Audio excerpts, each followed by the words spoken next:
Bonjour à tous. Que prépare Macron vraiment pour 2027? Comment veut-il s'y prendre pour retarder, repousser, voire annuler ou passer outre l'élection?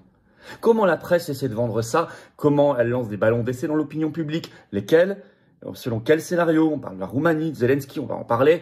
Et comment elle essaie de revendre Macron à l'opinion publique, sachant que Richard Ferrand, qui est favorable à un troisième mandat, normalement impossible, vient d'être nommé et de prendre ses fonctions à la tête du Conseil constitutionnel. On va voir tout ça dans cette vidéo. On va voir aussi que c'est le moment ou jamais de se battre pour la destitution de Macron, article 68 de la Constitution, qui peut être activé uniquement par les parlementaires. Il faut faire pression parce que jusqu'ici, le RN a bloqué. Ça n'est pas possible. Il faut aller voir vos députés, nos députés et sénateurs. Il faut les pousser vers la destitution de Macron. Je vais vous apprendre beaucoup de choses concrètes dans cette enquête, dans cette vidéo. Rien n'est fait. Il peut ne pas y arriver du tout. Il a déjà tenté par le passé, c'était un échec. Là, ça doit être un échec. Et surtout, on doit pousser la destitution, cette idée de destitution, ce combat de destitution que portent les patriotes notamment. Merci donc de partager cette vidéo. Pensez à vous abonner à cette chaîne YouTube. C'est juste un petit clic gratuit en dessous sur s'abonner. Vous aiderez énormément à la diffusion des vidéos si vous êtes abonné plutôt que pas abonné à cette chaîne. Et pour vous, c'est juste un petit clic gratuit en dessous, s'abonner. Profitez-en d'ailleurs pour ensuite appuyer sur la petite cloche à côté. Comme ça, dès que sortira une vidéo, vous serez informé, notifié automatiquement. Voilà, merci à vous pour cet abonnement à la chaîne. Sous la vidéo en description, il y a deux liens utiles notamment. Eh bien, il y a notre pétition nationale contre le vol de l'épargne pour l'Ukraine. Ça, c'est un scandale absolu. Elle est très signée. Elle est en lien sous la vidéo en description. Signez-la, relayez-la si vous l'avez pas encore fait. Bravo. Et puis l'inscription pour la réunion publique à laquelle je serai, que j'animerai le jeudi 27 mars en Saône-et-Loire. Entrée gratuite le soir, ouverte à tous, adhérents ou pas, mais il faut s'inscrire par un lien sous la vidéo en description. On retrouvera notamment notre référente Nathalie Zig de Saône-et-Loire. Et vous le savez, je vous attends, patriotes. Voilà, je vous attends. Les combats qu'on mène en 2025, ce sont des combats fondamentaux parce que c'est une année décisive. C'est une année tournant. C'est une année qui ouvre des perspectives, qui rebat les cartes. Les lignes bougent, mais à nous de les faire bouger par nos combats et nos actions. Ici, les patriotes, mouvement indépendant, le plus grand mouvement souverainiste et de résistance de France, qui est dans le rassemblement, qui est dans l'action concrète permanente, vous attend. Et vous pouvez l'aider également parce qu'il est indépendant, il n'a pas un euro de subvention publique, or il fait. Et on fait avec vous. Alors vous pouvez venir dès maintenant et vous dire que ça nous concerne tous ce qui se passe et qu'on a envie de se battre pour la France libre, la paix, la liberté, la destitution de Macron, le Frexit, l'avenir, l'espérance, le projet national d'espérance. Vous pouvez adhérer dès maintenant par le premier lien sous la vidéo en description et je vous attends. Ne retardez pas, ne restez pas seul. Seul on ne fait rien, ni vous ni moi. Ensemble on gagne. Ensemble. Vous pouvez également faire un don au mouvement pour nous aider à faire plus d'actions, parce que nous n'avons pas de subvention publique. Faire un don au mouvement, c'est le deuxième lien sous la vidéo en description. Tout ça est défiscalisé en plus de vos impôts aux 2/3 de ce que vous mettez. Ça fait baisser massivement, concrètement, vos impôts. Profitez-en. Énorme bienvenue aux nouveaux adhérents patriotes et bravo du fond du cœur dès maintenant aux réadhérents et aux donateurs. On y va. Macron va-t-il chointer, squeezer, passer outre, annuler, retarder, repousser l'élection présidentielle de 2027? Selon quel scénario? Qu'est-ce qui se passe? Pourquoi on parle de ça? On en a déjà parlé par le passé parce qu'il y avait déjà des mots étranges de Macron, de son entourage, souvenez-vous. Mais là, il y a des ballons d'essai. Je cite par exemple ce qui est sorti dans la presse, par exemple CNews ce 7 mars. C'est tout récent, le titre « Pourquoi Emmanuel Macron pourrait-il rester à l'Élysée au-delà de 2027 en cas de guerre ?» On ne peut pas être plus explicite que ça. Donc là, on serait dans un scénario que j'appelle à la Zelensky. Vous savez, Zelensky n'est plus élu depuis 1 an, mars 2024. Mais comme il y a une guerre, il se maintient sans élection. Donc là, on serait dans ce scénario où Macron fait tout pour provoquer la guerre, un climat de guerre en tout cas, pour avoir une justification pour se maintenir hors élection. Et donc ça apparaît maintenant dans la presse officiellement. Pourquoi Macron pourrait-il rester à l'Élysée au-delà de 2027 en cas de guerre? Je vais vous lire le tout début de l'article. Je cite. « À situation exceptionnelle, mesure exceptionnelle. » C'est dans CNews. Certains articles de la Constitution française prévoient des conditions de crise durant lesquelles les pouvoirs du président de la République sont largement reconsidérés et son mandat prolongé, entre guillemets, pour ramener la situation à la normale. L'un des cas de figure serait une guerre impliquant la France. Tiens. Parmi les différents articles de la Constitution française, 3 font référence à des régimes d'exception. La loi 55-385 datant du 3 avril 55 permet de déployer des mesures de police d'exception en cas d'atteinte grave à l'ordre public ou d'événements présentant le caractère de calamité publique. Alors, ils font aussi référence à l'article 36 de la Constitution qui est l'état de siège. En français, ça s'appelle l'état de siège, c'est l'équivalent d'une loi martiale. Alors, CNews parle du report de l'élection si la situation, je cite, affecte la régularité du scrutin ou celle du fonctionnement des institutions. Ils l'ont déjà fait, hein, vous savez, pour une crise. Ils ont reporté, alors ça n'était que le second tour des élections municipales, mais quand même, à la faveur du Covid, souvenez-vous, en 2020. Bon. Et bien sûr, CNews évoque aussi les pleins pouvoirs, l'article 16 de la Constitution. Alors ça, ce serait le premier modèle qui est en train d'être lancé comme un ballon d'essai pour voir comment ça rebondit dans l'opinion publique. Vous savez, ça fonctionne comme ça. On sort un article et c'est cohérent avec ce que fait Macron depuis le début. On l'a analysé depuis 2022, la guerre d'Ukraine. Il fait tout et on le voit bien ces dernières heures pour remettre de l'huile sur le feu. Là, il veut vraiment qu'il n'y ait pas de cessez-le-feu. Enfin, dans ses dernières déclarations, c'est extrêmement clair. Il n'est pas le seul d'ailleurs. C'est le cas de tous les dirigeants de l'Union européenne. Alors, il y a un autre scénario pour garder le pouvoir, c'est le scénario à la roumaine. Il y a tellement d'ingérence, ma bonne dame, que, notamment russe, bien sûr, qu'on va devoir annuler le scrutin à la roumaine. Alors ça, c'est France Info qui s'en est chargé de lancer ce ballon d'essai le 11 mars, encore plus récent. C'est un édito qui a fait beaucoup de bruit. Je vais vous citer. À l'instar de ce qui se passe en Moldavie ou en Roumanie, l'exécutif redoute que, la Russie tente de faire monter les candidats pro-russes en manipulant les réseaux sociaux. Le titre de cet édito étant élection présidentielle en France en 2027, la menace de l'ingérence russe pèse sur le scrutin.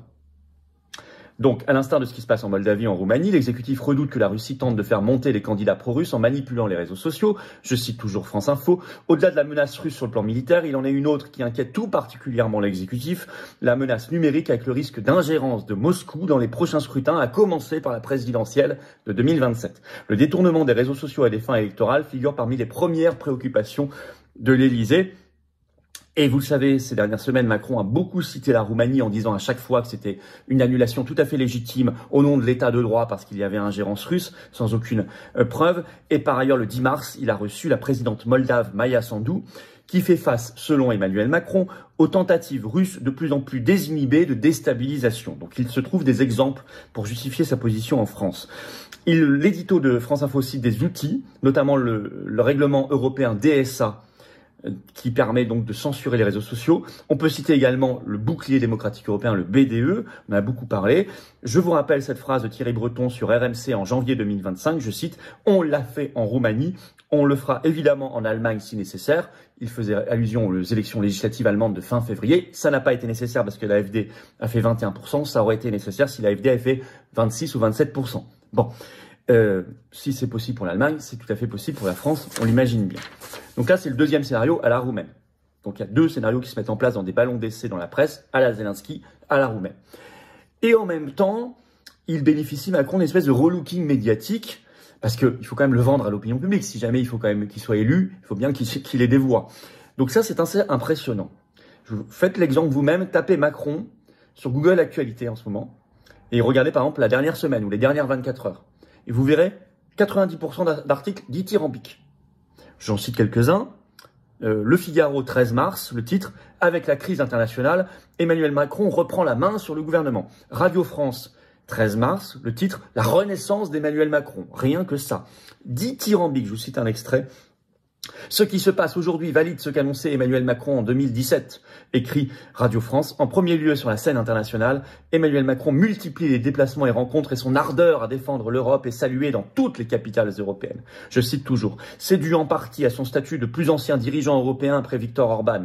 Il est là depuis 8 ans. Cette antériorité lui octroie une forme de prééminence dans les institutions européennes. Je cite toujours. Et puis c'est dû aussi au fait que ce qui se déroule au niveau international valide ce qu'il avait préconisé lorsqu'il était encore un tout jeune président fraîchement élu de quelques mois. Voilà, le grand héros, leader Maximo, Emmanuel Macron. Le Figaro, 14 mars, crache le morceau. Écoutez bien cet article, le titre « Attention à ne pas enterrer trop vite politiquement Emmanuel Macron ». Question qui ne devrait pas se poser puisque normalement son mandat s'arrête dans 2 ans, donc on ne devrait même pas parler de tout ça. C'est fini, c'est la fin de son mandat. Pourquoi on écrit ça? Bon, pour une suite. Et on utilise des sondages. Par exemple, mise en avant par Sud Radio ce 14 mars, le titre « Sa cote de confiance rebondit. Emmanuel Macron revient dans le jeu », je cite. Les Échos, 13 mars, je vais vous citer également. Sondage exclusif, l'engagement de Macron sur l'Ukraine fait rebondir sa cote de confiance. Une semaine après son allocution sur l'Ukraine et la menace russe, la cote de confiance du chef de l'État connaît l'une des progressions les plus fortes depuis 2017 dans le baromètre Elab pour les Échos. Voilà. Donc là, ça s'appelle, alors pour une marque, on dirait, en termes commerciaux anglo-américains, ce que je n'aime pas, du rebranding, si vous voulez, on refait la marque, voilà, on essaie de revendre différemment la marque à l'opinion publique, parce que la marque n'est plus très vendeuse, c'est le cas de Macron. Alors là, on vous sort des sondages, des éditos incroyables, la Renaissance, dithyrambique. Et alors, juridiquement, pour débloquer tout ça, eh bien, et c'est un puzzle, hein, tout est cohérent, bah, c'est la nomination, vous le savez, à la tête du Conseil constitutionnel le 19 février, de Richard Ferrand, très proche ami de Macron, qui a en 2023 plusieurs fois affirmé qu'il trouvait que Macron devait pouvoir faire un 3e mandat. Et là, vous savez, il a été nommé à cause de l'abstention du RN, à une voix près. Donc c'est bien les députés RN qui ont permis cela, ce qui est un scandale absolu, ne l'oublions pas. Alors, quand on voit tout ça, il y a plusieurs choses à dire. Un, on doit aller vers la destitution. C'est un argument supplémentaire pour activer l'article 68 de la Constitution. Seuls les parlementaires peuvent le faire. Donc, allez voir vos parlementaires, votre député, écrivez-lui sur les réseaux sociaux. C'est un vrai sujet. C'est un vrai sujet quand on voit ça. Faisons-le avant qu'il soit trop tard.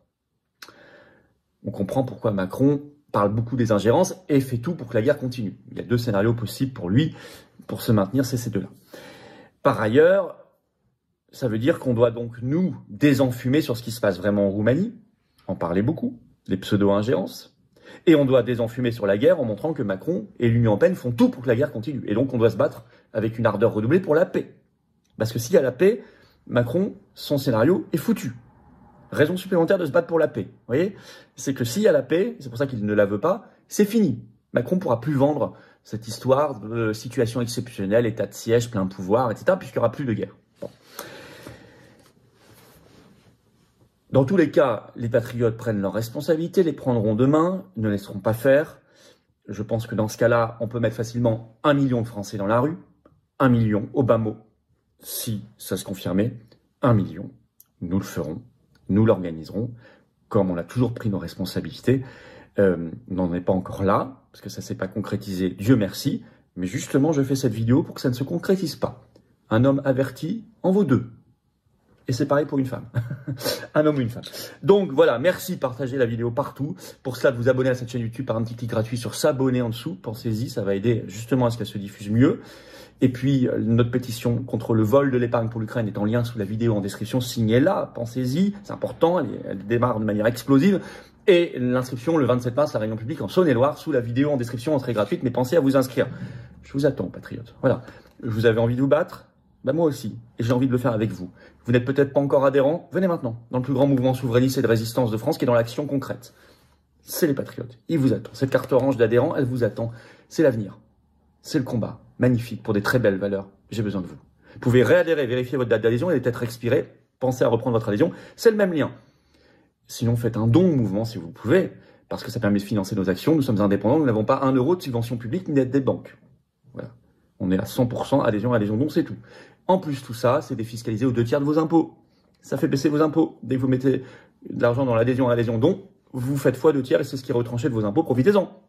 Faites pas ce cadeau au fisc et à Macron, justement.